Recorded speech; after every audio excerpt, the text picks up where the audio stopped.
And a warm welcome to you all Steam Machines. This is Mr. E from Conducting Music, bringing to you episode 26 of Steam Corner. Today I'm joined by Miss Yui. Here's Miss Yui joining in from Bedford. Greetings from London as well. Hi. Awesome, awesome. And we've got Miss Durham stuck in traffic, so maybe she can join us for the stream. Otherwise, we'll try to give you the best experience today. So, Miss Yui, how's the project going so far? Wow, yes, it's been amazing. We have so many things going on our music calculator. It's amazing What's your video favorite game now. feature? My favorite feature is the bomb. Okay, well, how does the bomb work? So bomb, you will see soon, but the bomb, we set up the bomb from the adding sign, so adding sign shooting the bomb. Yeah. And if our character get the bomb, you lose lives. Okie dokie. So we were thinking, guys, to show you on this brief stream how we built the very first steps. Because when we went into the schools, we gave them... excuse-moi, we gave them a template to start from, simply because some of these codes might be a little bit of a challenge for some of the year 3 in particular. So we basically gave them a starting point, a canvas upon which they can start writing and creating their own code. Today, instead, in this brief stream, we would like to show you from the very beginning. So before I start, Miss Yu, do you have something to share, perhaps? One comment? Anything in particular, something memorable that has happened? Because we have done 4 weeks of this project. We have visited the 5 schools 4 times already. We spent 4 weeks with them. Anything memorable that has happened? Memorable things. Especially this week, one of the kids from the Thornhill School say that, oh, Miss, we visited the web link and we tried from home, and those things, they are getting more and more familiar with the coding. Okay, great. So we got a few experiences even from Yes. home. Right, so let's jump onto the code right now. As always, guys, we are on makecode.com, makecode.com, and we're using the MakeCode Arcade. Okay, so this one here, as soon as you click it, this is available on any browser that you've got, any machine connected to the internet. And don't worry, even if you don't see Miss Yui, she's still available. She's in the background. Are you still there, Miss Yui? Yeah, she's there. All right, so we create a new project called the Music Calculator. All right. And we want to create it from the very beginning, like really from the beginning. So first things first, we're going to create a character. And our beloved character, actually our new mascot, I should say, is this little dinosaur that the Microsoft team has put together just a few weeks ago. I absolutely love this one. And it should show up in the middle of the screen pretty much right now. There you go. Here you go. And then we want to be able to move it around. So take a look. And there we go. It just moves around right and left, all right? So my job today is to show you how the operators can be created and how we can move them about. And then Miss Yui is going to make them a little bit nicer. Because unfortunately, I'm not that good with the drawings, guys. So... as always, it's nice to keep things tidy. So I'm calling this one My Dino. And I'm creating 4 different characters. And these 4 characters, or actually sprites, they are the plus sign. They are the minus sign. The divide sign. And then the multiplication sign, multiplies or times sign. Because it's calculator. It is indeed a calculator. So before we carry on, Miss, any particular challenge that you found, you remember, at the beginning of the code with the kids? What's... most challenging part at the very beginning was get used to trackpad.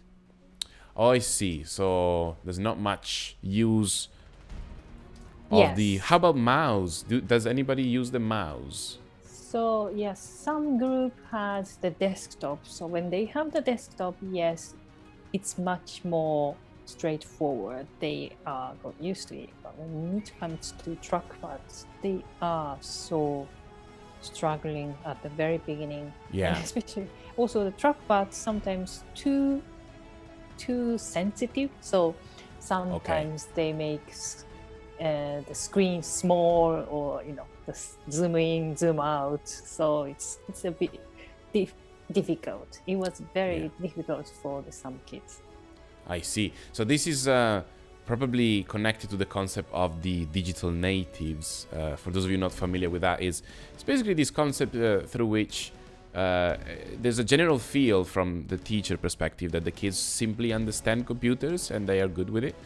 But unfortunately, this is not the case. Certainly, they are more familiar and they are more within their lives, their everyday life. But this still takes quite a lot of work, to get this familiarity, this workflow off the ground. So as Miss was saying, the problems with the trackpad, I've experienced them myself as well.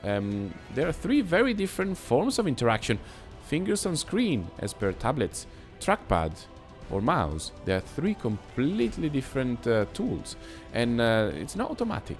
They are absolutely not automatic. Alright, so we've got the 4 signs, and I'm sorry that they look so horrible. Also, there's a little problem because they are all on top of one another. You see that? They're all there. They look terrible. But there's a way to fix all this. As in all games, the background is created through a tile map, and I'm just going to put an empty tile map. And the reason for putting an empty one is, first of all, that it's quick, but second, as soon as I place a tile map, I'll also be able to place these sprites on different coordinates. Okay, so for example, first one is going to be my plus sign. I'm just going to use the same order that we use at the top, followed by the minus sign, and you can see I'm just right-clicking, making a copy. If you want to instead do it on an iPad, you can do the same by tapping and holding, and that's it's basically put the finger there and stay there for a few seconds. You can see that now they are on the top left of the screen, so we're gonna have to create outline the correct coordinates. Very important thing. When it comes to coding, we use the x-axis and the y-axis very often, pretty much in every block that we use. But in normal maths, 0 is down here, 0, 0 is down here at the intersection of the x and the y. But in coding, instead, it's up here. And the main reason is because the pixels are rendered the same way that we read a piece of text, or at least in English. Because, of course, Miss Yui, in Japanese, that's not the way we would write it, isn't it? No. So which way are the most common in Japanese writing? Japanese writing, we would write from right and left and vertical. Oh, I see. So look, guys, instead of going this way, row after row, we would do column after column, starting from the right and going from the left. And I'm sure that if you read some of the Japanese manga, you've noticed that the books go the other way around. And to be honest, as a left-handed person, here we go, it will be absolutely delightful, because for once in my life I would not smudge by writing it, which would be a great advantage, but I think I was born in the wrong side of the world. Better luck next time. Anyways, coding-wise, 0, 0 is up here. So if I want to place them somewhere around this way, I want to put them perhaps on column 1, row 0, and then column 2, row 1. So I want to stack them in a kind of a diagonal fashion, all right? And it will make more sense as to why we want it in a diagonal fashion. Let me just place this. So column 1, row 0, column... Yes?